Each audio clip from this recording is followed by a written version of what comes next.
زبور 8واں۔ خدا کی تمجید اور انسان کا وقار۔ اے خداوند ہمارے رب، تیرا نام تمام زمین پر کیسا بزرگ ہے۔ تو نے اپنا جلال آسمان پر قائم کیا ہے۔ تو نے اپنے مخالفوں کے سبب سے بچوں اور شیرخواروں کے منہ سے قدرت کو قائم کیا، تاکہ تو دشمن اور انتقام لینے والے کو خاموش کر دے۔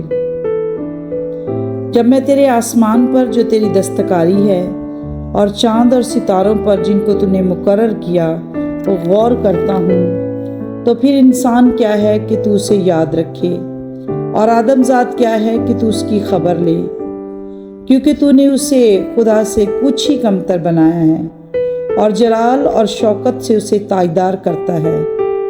تو نے اسے اپنی دستکاری پر تسلط بخشا ہے۔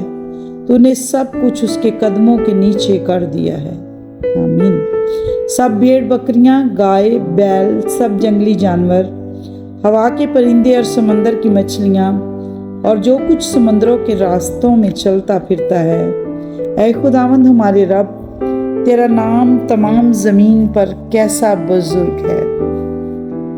آمین۔ پاک کلام کے پڑھے، سنے، سمجھے اور عمل کیے جانے پر خداوند کی خاص برکت ہو۔ خدا کا شکر ہو۔ آمین۔